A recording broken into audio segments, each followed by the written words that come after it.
Mesmo após se passarem muitos anos, as pessoas ainda se esquivam de um tema que causa muita polêmica, que está cada vez mais presente no cotidiano. Portanto, faz-se necessário refletirmos sobre o seu futuro. Inicia-se agora, Eu Sou.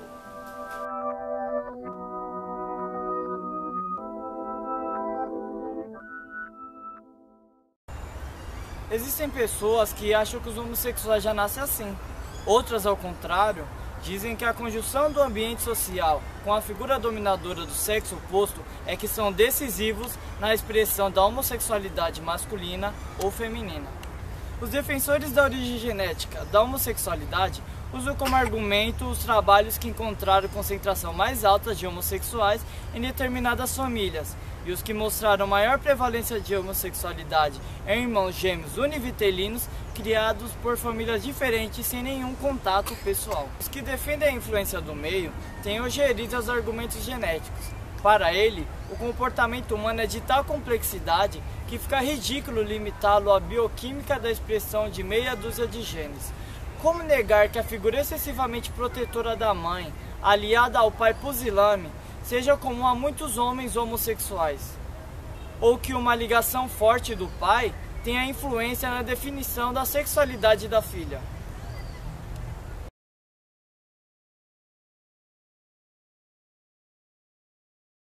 Na sua opinião, a pessoa nasce homossexual ou ela opta por ser homossexual?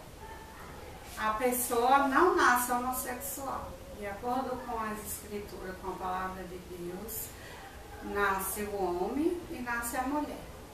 De acordo com o seu desenvolvimento na família, o desenvolvimento no meio que ele vive, de acordo com os seus conhecimentos de vida e o desenvolvimento do homem mesmo, a partir de 8 a 10 anos, a criança, pelo que eu aprendi no desenvolvimento do homem, do ser humano, a criança ela passa por várias fases. E uma dessas fases é o complexo de Édipo, onde a criança começa a conhecer as partes do corpo dela.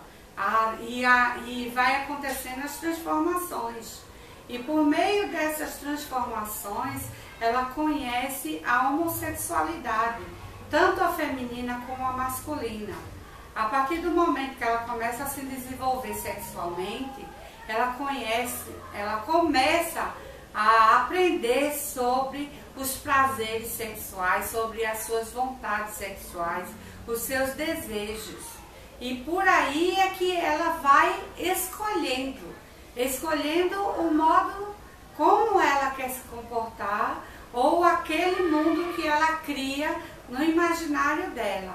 Porque como acontecem as transformações, tanto hormonais como as transformações na mente, porque o ser humano, a partir do momento que ele vai se desenvolvendo e vai conhecendo o mundo, as pessoas e as formas, ele vai tomando as suas atitudes e ele vai fazendo as suas escolhas. Muitos homens acontece isso.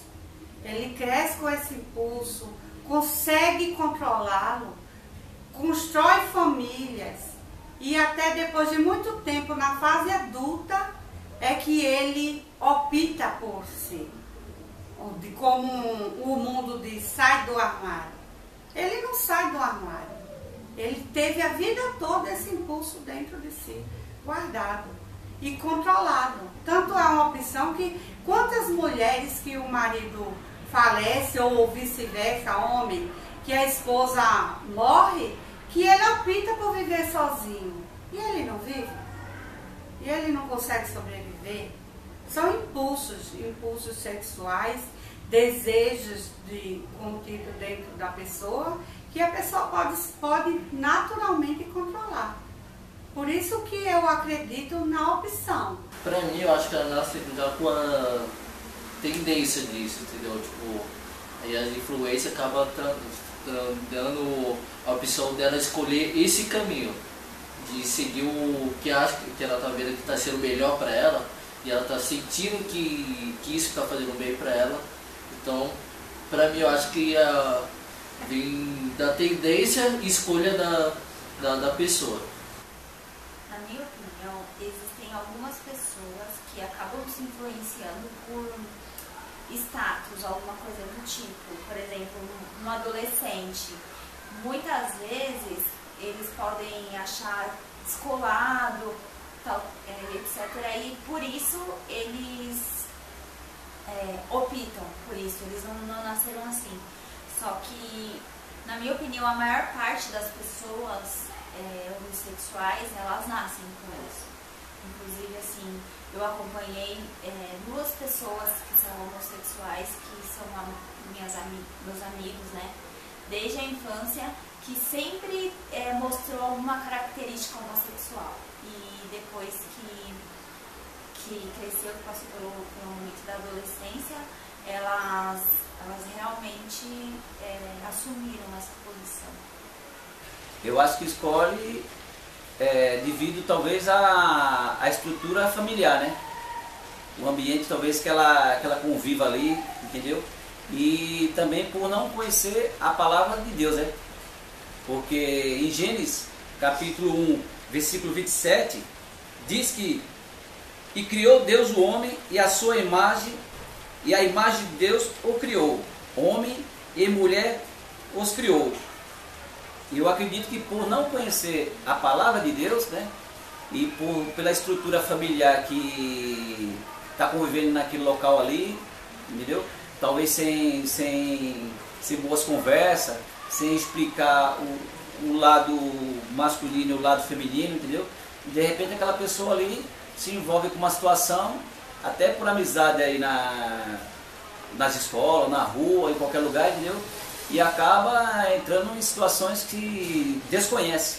Em Levítico, capítulo 18, versículo 22, fala que "Com o homem não te deitará como se fosse mulher, a abominação é", assim diz a palavra do Senhor. Eu acredito que essa pessoa acaba fazendo coisas que, em primeiro lugar, desagrada a Deus, né? E a família também não conhece a palavra, né? Porque se conhecer a palavra e se buscar aprender da palavra do Senhor, eu tenho certeza que essa pessoa vai mudar de ideia, né? E não vai andar em caminhos que desagradem a Deus. Se você fosse pai, qual seria a sua reação se o seu filho chegasse em você e dissesse que é homossexual? Bom, na hora eu ia ficar muito nervoso.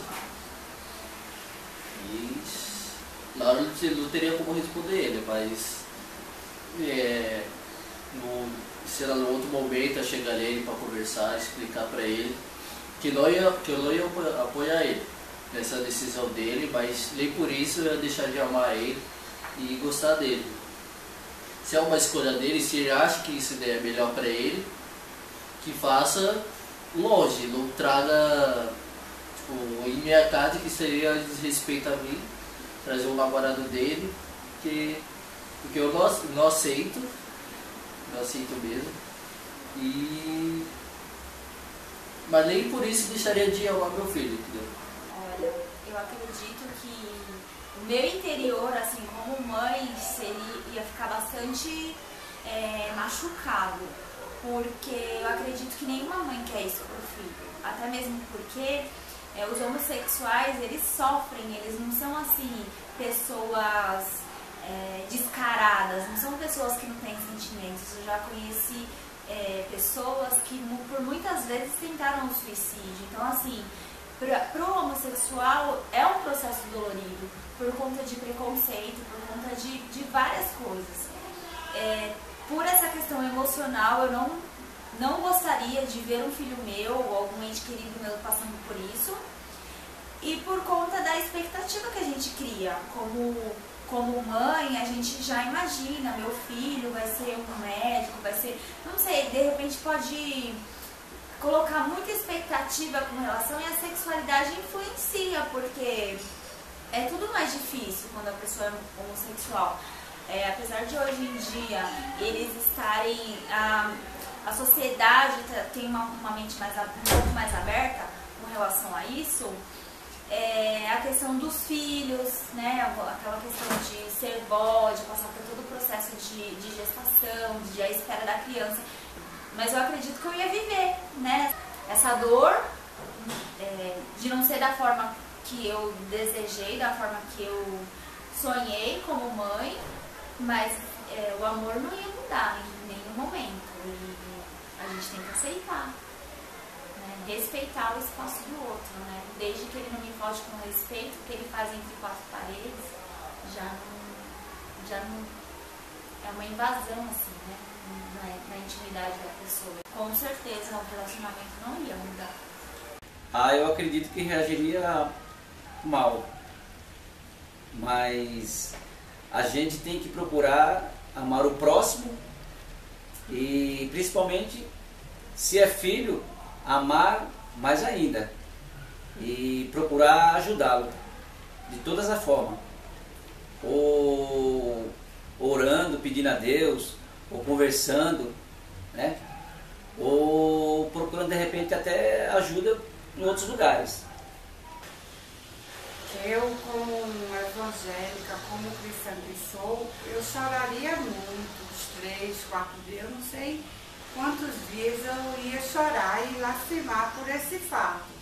Mas ele, por ser meu filho, eu não deixaria de amá-lo e tentaria compreendê-lo, procuraria ajuda para ele, ajuda de todas as formas possíveis, dentro do limite do ser humano, porque a gente, quando é mãe, a gente tem que aceitar, a gente aprende a aceitar tantas as virtudes dos filhos, como as diferenças, como as dificuldades. Então, eu tentaria ajudá-lo como cristã, mostrando para ele a palavra de Deus, mostrando para ele biblicamente que Deus fez o homem e a mulher. E quando essas outras partes, quando esses desejos carnais, ele flui na pessoa, no homem ou na mulher, a pessoa tem que aprender a controlá-los, a controlar todos os desejos que não são divinos, que a gente sabe que não é de Deus. Mas eu não deixaria dele ser meu filho e jamais eu jogaria fora. Por amor, né, por ser mãe, a gente jamais faria isso. Eu iria ajudar e apoiá-lo, mesmo sabendo que ele está errado, mas procuraria mostrar para ele onde que ele está errado. Qual o seu posicionamento em relação ao casamento homoafetivo? Para mim não tem necessidade dos gays se casarem, porque eles não vão conseguir fazer o papel de família, que seria pai, mãe e gerar o filho. Então, se ele, beleza, ele pode adotar o filho, ok, mas o filho vai saber o que é pai e o que é mãe? Aí ele vai estar vendo ou 2 homens ou 2 mulheres. Então ele vai saber o que é o pai e que é a mãe. Eu sou contra, porque eu acho que as pessoas têm o seu livre-arbítrio, né? De escolher a sua opção sexual, né? Mas isso não quer dizer que, por exemplo, que Deus aceita uma situação dessa aí, né? Entendeu? Deus ama o pecador, mas não ama o pecado. Então por isso que eu sou contra nessa questão aí. Assim, na realidade, eu acho que quem sou eu, né, pra ter alguma opinião formada a respeito da vida de outra pessoa? Eu acho que eu sou neutra com relação a isso.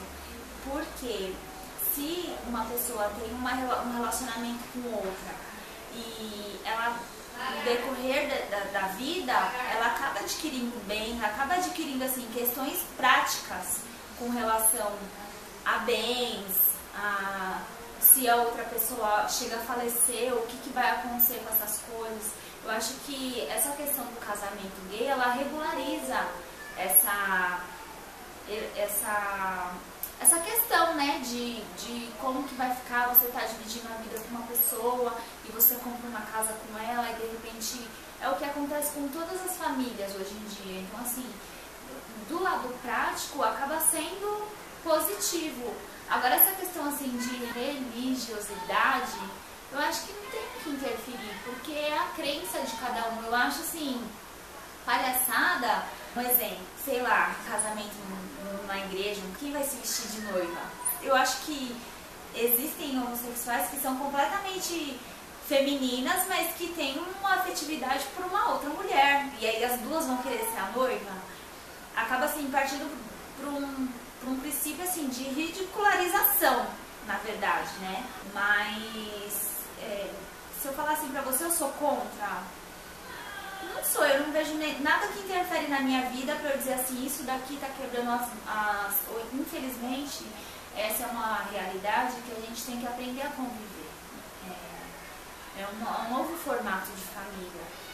E essas pessoas também têm direito. Eu não sou ninguém pra achar que eu tenho direito e ela não.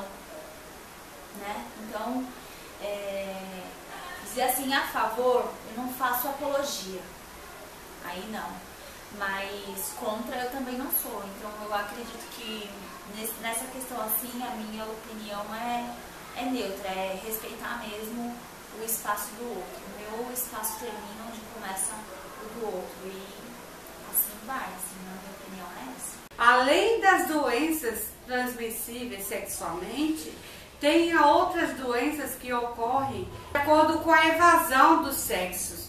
A partir do momento que o homem tem um sexo anal, vamos supor, ele pode acarretar de uma doença de infecção no sangue, que essa infecção vai para o coração. E existem pesquisas já que quando o homem, não só é a AIDS que matam os homossexuais, não só pela AIDS, mas por essa doença que é pouco divulgada, que atinge os homossexuais, que é o sexo introduzido analmente e viola os aparelhos genitais de uma tal forma que o sêmen vai para a corrente sanguínea, se sai da normalidade, não é saudável. E eu não sou de acordo com o que não é saudável. Eu sou de acordo com sexo com amor, seguro, uma coisa linda e maravilhosa que Deus deixou para o homem e para a mulher se realizar. Mas o homem e mulher, é assim que eu acredito e que eu defendo.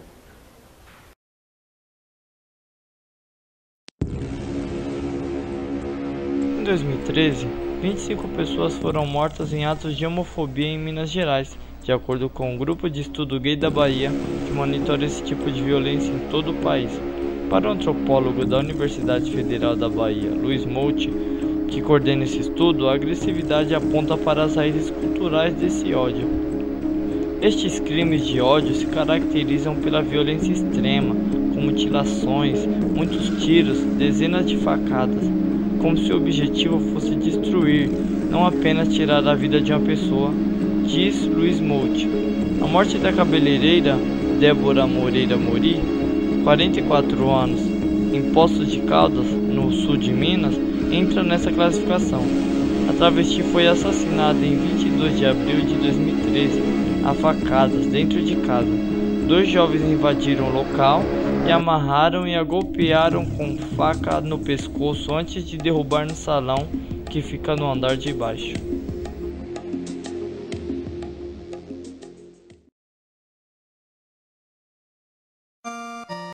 Na antiguidade, já havia casos de homossexualismo em diversas classes sociais, algo que evidencia que não é um assunto recente. Como exemplo, Alexandre o Grande. Seu amante era Hefastião, seu braço direito e ocupante de um importante posto no exército. Após a sua morte em uma campanha na Índia, Alexandre ficou sem comer e beber por vários dias e mandou proporcionar um funeral majestoso, decretando luto oficial em seu reino. O filósofo grego Sócrates, adepto do amor homossexual, pregava que o coito anal era a melhor forma de inspiração, e o sexo heterossexual, por sua vez, servia apenas para procriar.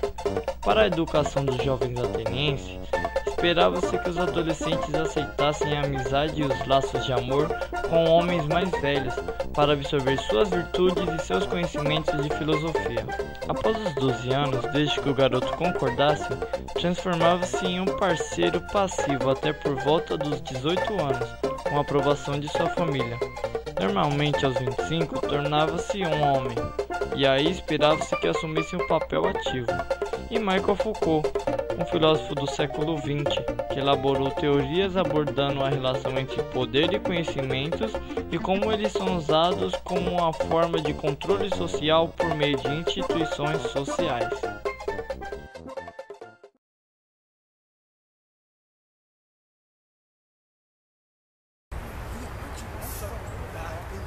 Aí, tio! Olha esse lixo! Essa aberração aí! Sapatona mais zoada, cara. Essa mulher de pra isso aí é uma vergonha, tio! Uma coisa feia aí, tio! Vacilou, escroto! Não! Se liga, tio! Isso aí, ó! Sai fora! Sai dessa, vai sair daí, tio! Isso aí, mano! Olha, tá chorando ainda! Ainda quer pagar de homem, tio, só não, mano! Você não é o machinho tá chorando! Presta atenção! Tá com uma pedra nela? Não, mano, cadê a pedra? Não, deu sorte que não tem, mano, porque... Não, vamos embora, tio, vamos embora.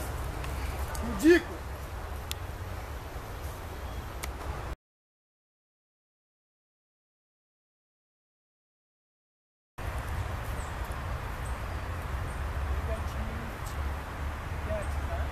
Você tá falando, rapaz? Você está falando não? De direito?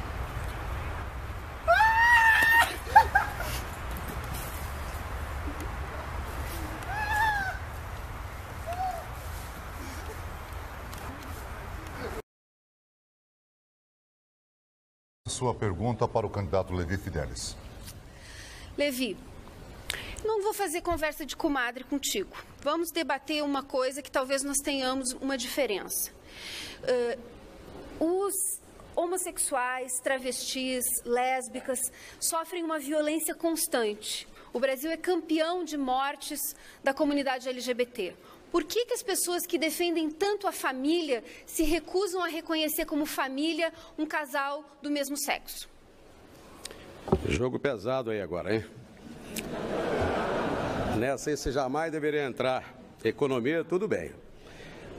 Olha, minha filha, tenho 62 anos.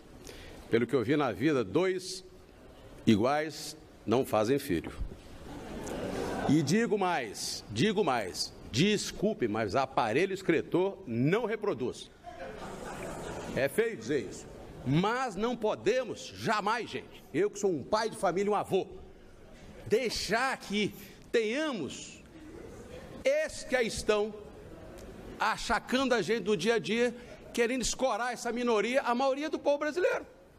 Como é que pode um pai de família, um avô, ficar aqui escorado porque tem medo de perder voto? Prefiro não ter esses votos, mas ser um pai, um avô que tem vergonha na cara, que instrua seu filho, que instrua seu neto, e vou acabar com essa historinha. Eu vi agora o Santo Padre, o Papa, expurgar, fez muito bem, do Vaticano um pedófilo. Está certo. Nós tratamos a vida toda com a religiosidade para que nossos filhos possam encontrar realmente um bom caminho familiar. Então, Luciano, eu lamento muito que façam bom proveito que querem fazer e continuar como estão. Mas eu, presidente da República, não vou estimular. Se está na lei, que fique como está, mas estimular jamais a união homoafetiva. Infelizmente não está na lei, Fidelix.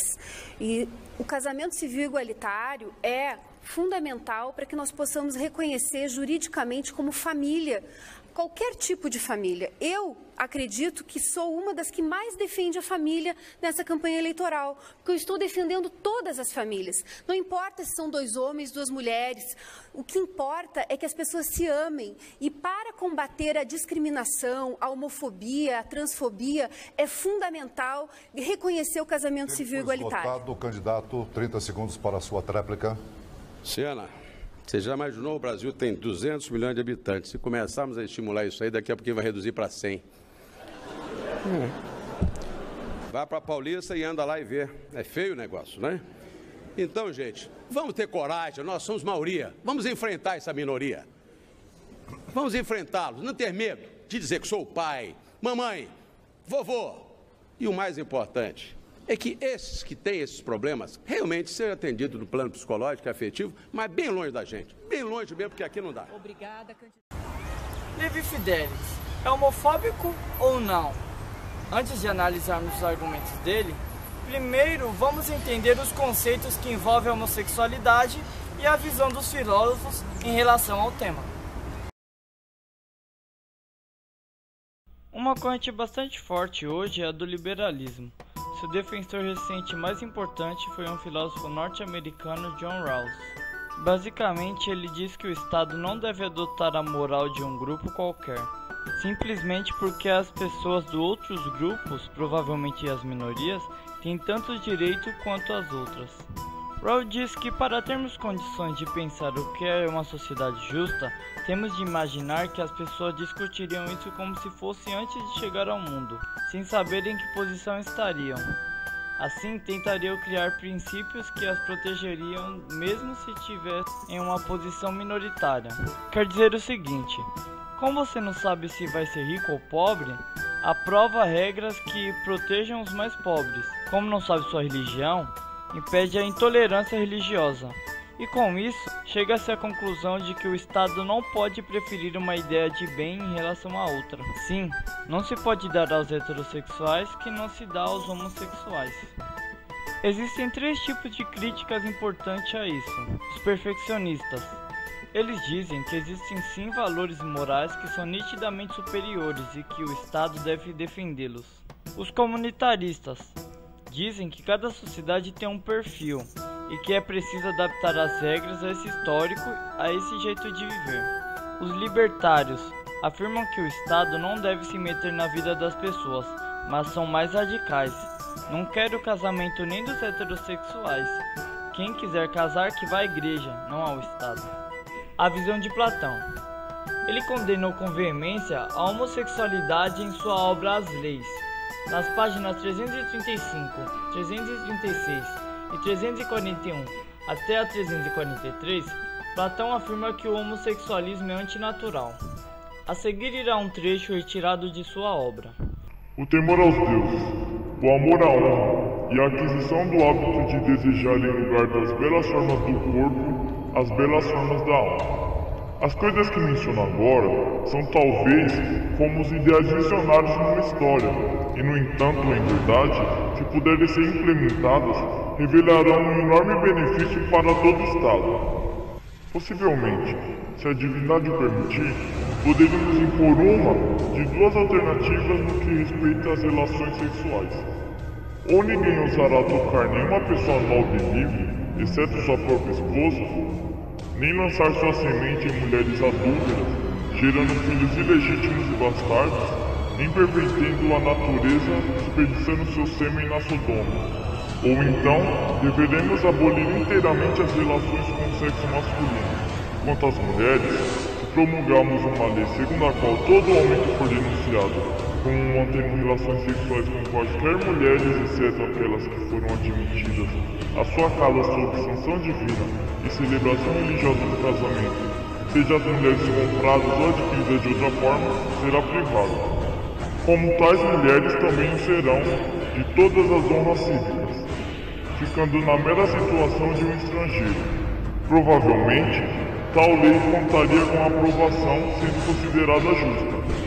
Assim, que seja essa lei que ela chamamos de uma ou 2 leis, formulada e promulgada com referência às relações sexuais e casos de amor em geral, estipulando nesse sentido o que é comportamento correto ou incorreto nas nossas relações mútuas movidas por esses desejos. Em uma entrevista realizada em Toronto, em 1982, Michael Foucault disse: "O que eu quis dizer é que, na minha opinião, o movimento homossexual hoje precisa mais de uma arte de viver do que de uma ciência ou um conhecimento científico ou pseudocientífico daquilo que é a sexualidade." Em síntese, segundo Foucault, muitos homossexuais estão por demais paralisados na busca contínua por algo que explique a causa de seus desejos, no lugar de viver nesses desejos. Foucault critica, em primeiro lugar, a falácia da causa única, seja ela qual for física ou psicológica. Em segundo lugar, os perigos decorrentes da abordagem da homossexualidade como uma doença biológica passiva de um tratamento. Nesse sentido, podemos observar ao mesmo a intersecção entre Foucault e Sigmund Freud, não obstante as discordâncias em outras esferas. Freud também era contrário à ideia da causa única, muito embora se pense equivocadamente que o pai da psicanálise tentava explicar a homossexualidade a partir do problema de um pai ausente e uma mãe dominadora sempre. A leitura dos 3 ensaios sobre a teoria da sexualidade, publicado pela primeira vez em 1908, mostra o que Freud efetivamente disse. Nem a hipótese de que a inversão é inata, nem tampouco a conjectura alternativa de que a adquirida explicam sua natureza. No primeiro caso, é preciso dizer o que há nela de inato, para que não se concorde com a explicação rudimentar de que a pessoa traz consigo, em caráter inato, o vínculo da pulsão sexual com determinado objeto sexual. No outro caso, cabe perguntar se as múltiplas influências acidentais bastariam para explicar a aquisição da inversão, sem necessidade de que algo no indivíduo fosse ao encontro delas. A negação desse último fator, segundo nossas colocações anteriores, é inadmissível. Está muito claro que, para Freud, é insatisfatório definir uma única causa para a existência de pessoas que desejam o mesmo sexo. Como se vê, Freud ainda está preocupado com a questão da causa, muito embora deixasse claro, ao longo de suas pesquisas, que provavelmente 2 homossexuais não desejam o mesmo sexo pelas mesmas razões.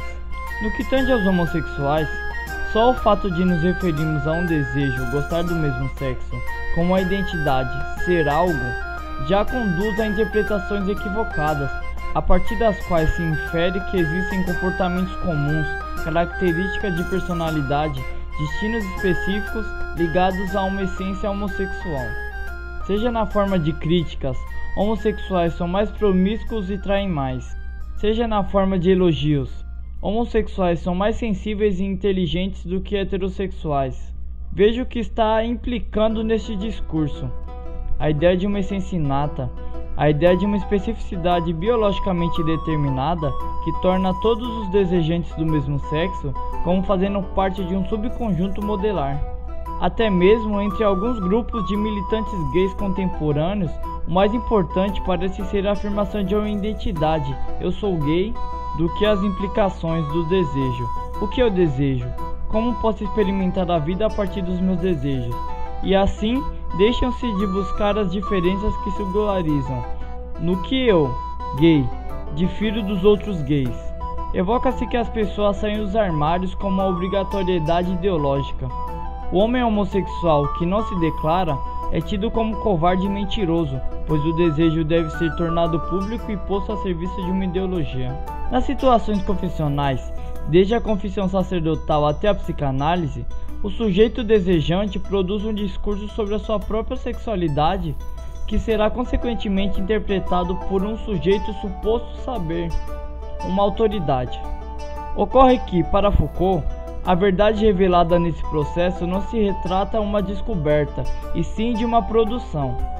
Trata-se de um espaço de veridição, ou seja, de construção de um discurso que estará vinculado a uma ideologia e a interesses que estão além do sujeito desejante, incluindo esse sujeito e dissolvendo toda a sua singularidade no conjunto de universais que ajustam as pessoas a um todo que afirma e na verdade constrói uma identidade. Segundo Victor Hugo, toda doutrina social que visa destruir a família é má e, para mais inexplicável, quando se decompõe uma sociedade, o que se acha como resíduo final não é um indivíduo, mas sim uma família. A família, então, é a base da sociedade. Dela que aprendemos a conhecer, a conviver, a ser. Percebemos que atualmente existem muitos conceitos do que seja uma família. Schlegel diz que apenas em torno de uma mulher que ama pode se formar uma família. Platão concorda com essa definição de família. Tenho irmãos, pai, mas não tenho mãe. Quem não tem mãe, não tem família.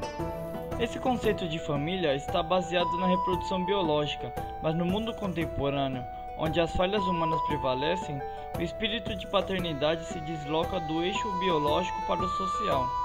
Não que seja incoerente esse pensamento. Na maioria das vezes, é o sentido de vida para aqueles que foram abandonados por seus pais.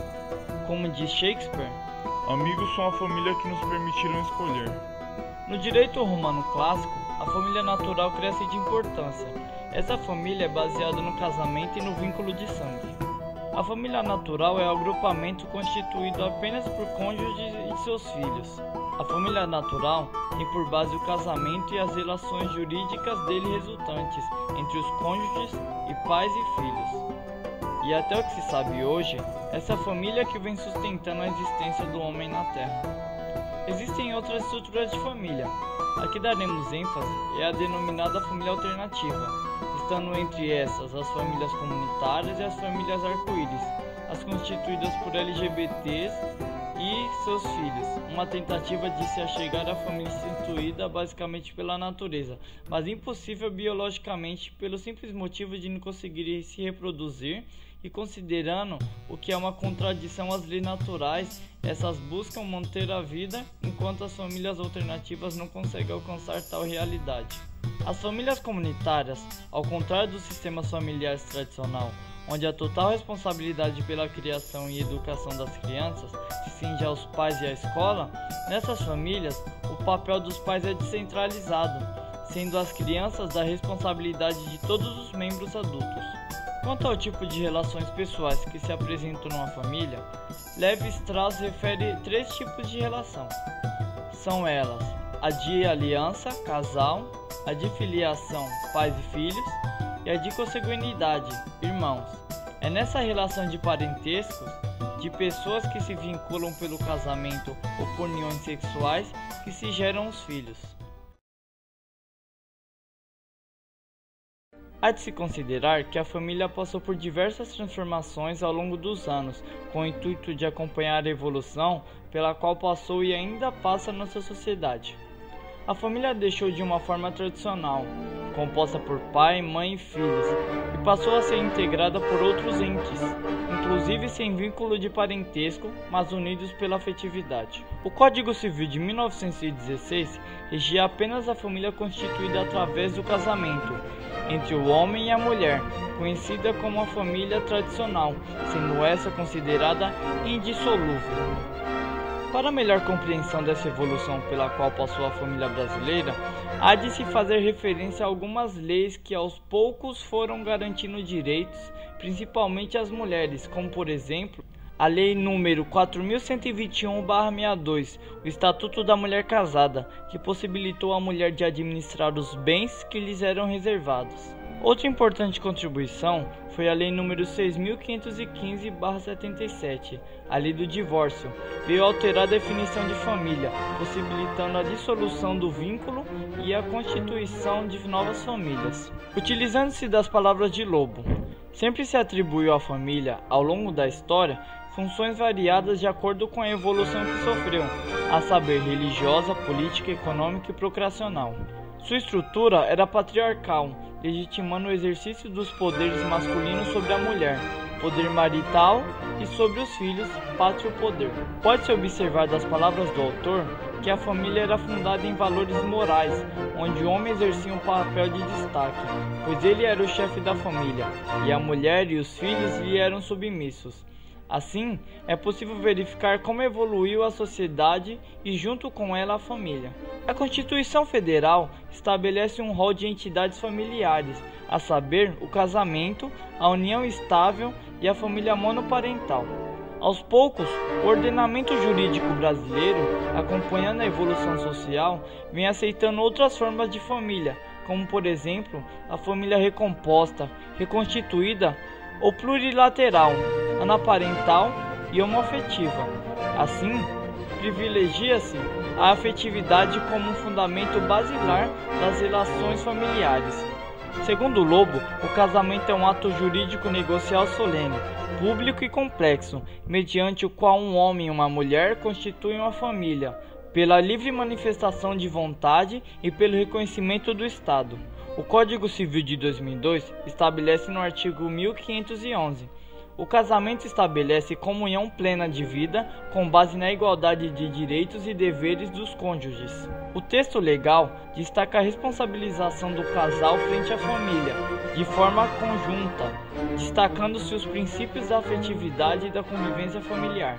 A união homoafetiva vem rompendo paradigmas no ordenamento jurídico brasileiro e aos poucos vem se equiparando à união estável, e a partir daí os casais homoafetivos passam a exercer direitos e obrigações concernentes a entidades familiares. A seguir, irá um depoimento da relatora Maria Berenice, feita no dia 21 de 12 de 2005, no Tribunal de Justiça do Rio Grande do Sul. União homoafetiva, reconhecimento, princípio da dignidade da pessoa humana e da igualdade. É de ser reconhecida judicialmente a união homoafetiva mantida entre duas mulheres de forma pública ininterrupta pelo período de 16 anos.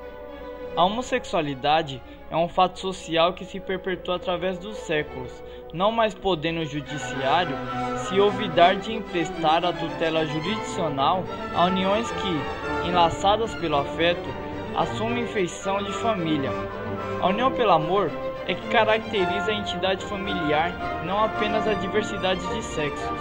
É o afeto a mais pura exteriorização do ser e do viver, de forma que a marginalização das relações homoafetivas constitui afronta aos direitos humanos por ser forma de privação do direito à vida, violando os princípios da dignidade da pessoa humana e da igualdade, negado provimento ao apelo. Ano passado, o Supremo Tribunal Federal julgou uma ação direta de inconstitucionalidade, versando a respeito do reconhecimento da união homoafetiva como entidade familiar, equiparando-a à união estável em todos os seus efeitos na esfera jurídica. Com isso, foi reconhecido como direito permitir a adoção de criança e adolescente para um casal homoafetivo. E a partir dessas decisões, se iniciou outras que defendiam o homossexual como ser. Há de se comentar o resultado da AD 4277-DF, do relator ministro Aires Brito. Proibição de descriminalização das pessoas em razão do sexo, seja no plano da dicotomia homem e mulher, gênero, seja no plano da orientação sexual de cada qual deles. A proibição do preconceito como capítulo do constitucionalismo fraternal. Homenagem ao pluralismo como valor sociopolítico-cultural. Liberdade para dispor da própria sexualidade, inserida na categoria dos direitos fundamentais de um indivíduo. Expressão que é da autonomia de vontade, direito à intimidade e à vida privada. Cláusula pétrea.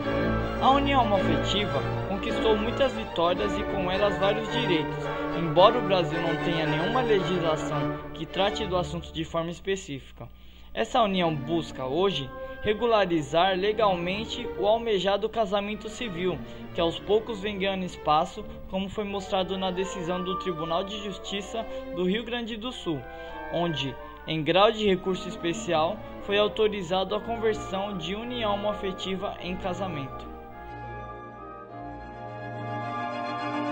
O projeto de lei da Câmara número 122/06 visa criminalizar a discriminação motivada unicamente na orientação sexual ou na identidade de gênero da pessoa discriminada. Se aprovado, irá alterar a lei de racismo para incluir tais discriminações no conceito legal de racismo, que abrange atualmente a discriminação por cor de pele, etnia, origem nacional ou religião. Em prosa, ela altera a Lei nº 7.716, de 5 de janeiro de 1989, e o parágrafo 3 do artigo 140 do Decreto de Lei nº 2.848, de 7 de dezembro de 1940 do Código Penal, para definir e punir os crimes de ódio e intolerância resultantes de discriminação ou preconceito. Existem muitas críticas a esse PLC, e muitas delas preconceituosa e sem fundo de lógica em revelação ao verdadeiro sentido desta.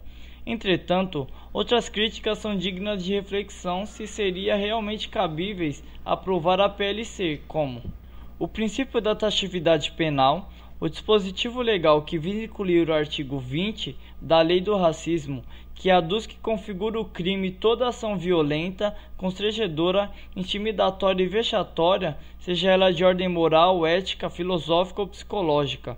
A alegação corriqueira de que o mesmo afrontaria o princípio da taxatividade beira o absurdo, a questão da segurança jurídica e uma pseudo-liberdade de liberdade de expressão e religiosa sobre o tema. Portanto, ainda há muito o que se discutir, mudar e lutar para que haja um projeto de lei que respeite e não viole os direitos humanos do homem. Meu, eu não vou com a cara desse Feliciano. É verdade que ele fez um projeto para curar os gays? Vamos por partes. O deputado Marco Feliciano é presidente da Comissão de Direitos Humanos e Minorias.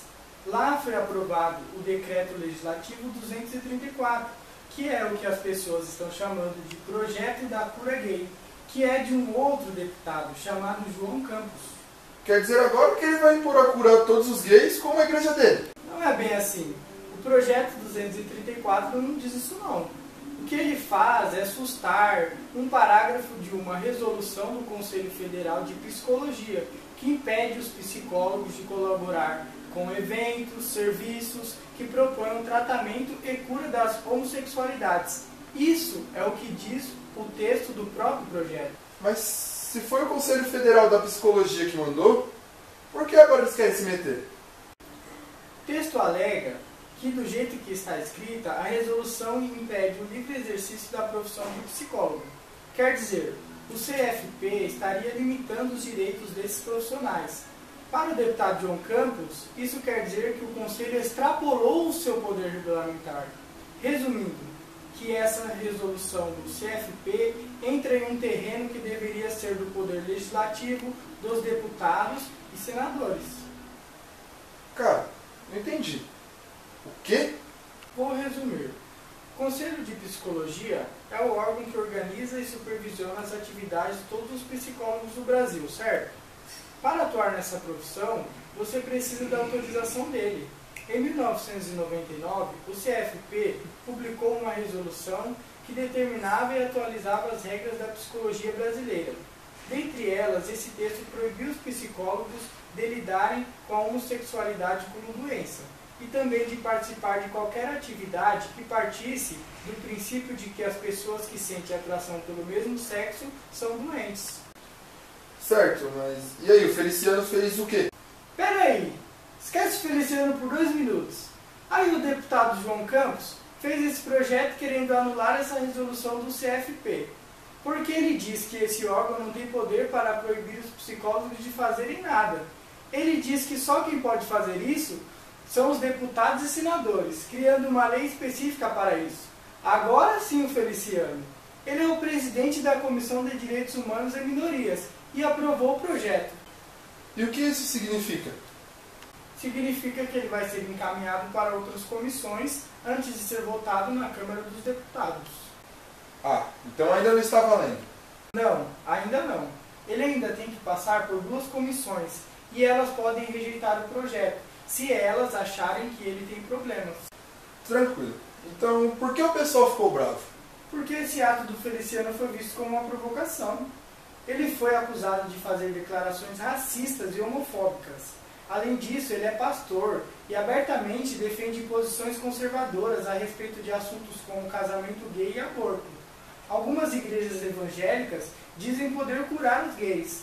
Esse projeto pode abrir uma brecha para que elas ofereçam esse serviço. Mas se alguém achar que pode se curar, ele não deveria poder se tratar? E os psicólogos não deveriam ter a liberdade de ajudar? A questão é a seguinte: é um consenso internacional que a homossexualidade não é uma doença. Desde 1990, a Organização Mundial da Saúde tirou essa orientação sexual da lista de doenças. Então está errado oferecer ou falar em tratamento para algo que não é uma doença. Poxa, mas eu vi o próprio Feliciano dizendo que ele não acha que a homossexualidade é uma doença. Você não acha que o pessoal está pegando demais no pé dele? De fato, ele está dizendo isso agora. Mas ele também disse que não há consenso sobre o que é homossexualidade. Bom, pode até ser verdade isso, mas uma coisa ela não é. doença. Isso está dito em várias resoluções do Brasil e no mundo. O argumento que ele usa é de que o texto da resolução do CFP impede o estudo da homossexualidade e por isso proíbe o exercício da profissão.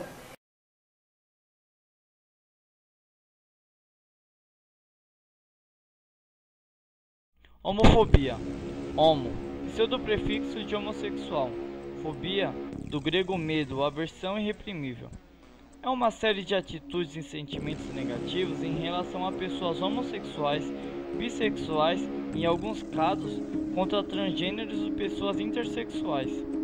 As definições para o termo referem-se varialmente a antipatia, desprezo, preconceito, aversão e medo irracional.